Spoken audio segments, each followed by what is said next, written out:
ចាំបានស្បែកមុខសតាំងណានក្មេងជាងវ័យកាត់បន្ថយស្នាមជ្រីជ្រួញពណ៌ស្បែកមិនស្មើគ្នាស្នាមឲ្យខ្មៅសូមទស្សនាវីដេអូនេះរហូតដល់ចប់គ្រឿងផ្សំមានដូចជាអូឡេ Total Effect សម្រាប់ប្រើពេលយប់ចំនួន1កញ្ចប់អូឡេ Total Effect 7 in 1មានវីតាមីន B3 Niacinamide និងតែបៃតងជួយចិញ្ចឹមស្បែកនិងធ្វើឲ្យស្បែកទន់មករលោង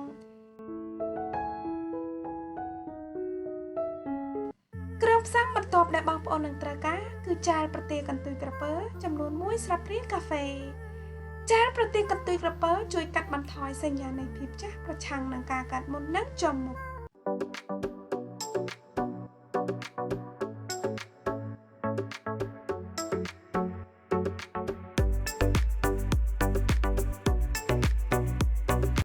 សេរ៉ូមវីតាវ៉ៃចំនួន2គ្រាប់សេរ៉ូមវីតាវ៉ៃនឹងធ្វើឲ្យស្បែកមុខសភ្លឺម៉ត់រលោង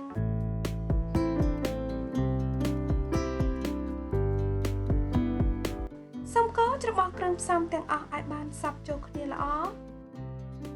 បងប្អូនអាចចាក់លេសនេះចូលទៅក្នុងខ្លោងហើយអាចទុកប្រើបានយូររហូតដល់ទៅ2ទៅ4សប្តាហ៍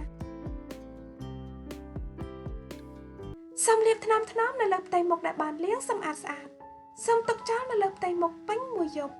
លាងជម្រះចេញនៅពេលព្រឹកកុំភ្លេចលាបឡេឬក្រែមផ្ដល់សំណើមដែលបងប្អូនប្រើជាប្រចាំ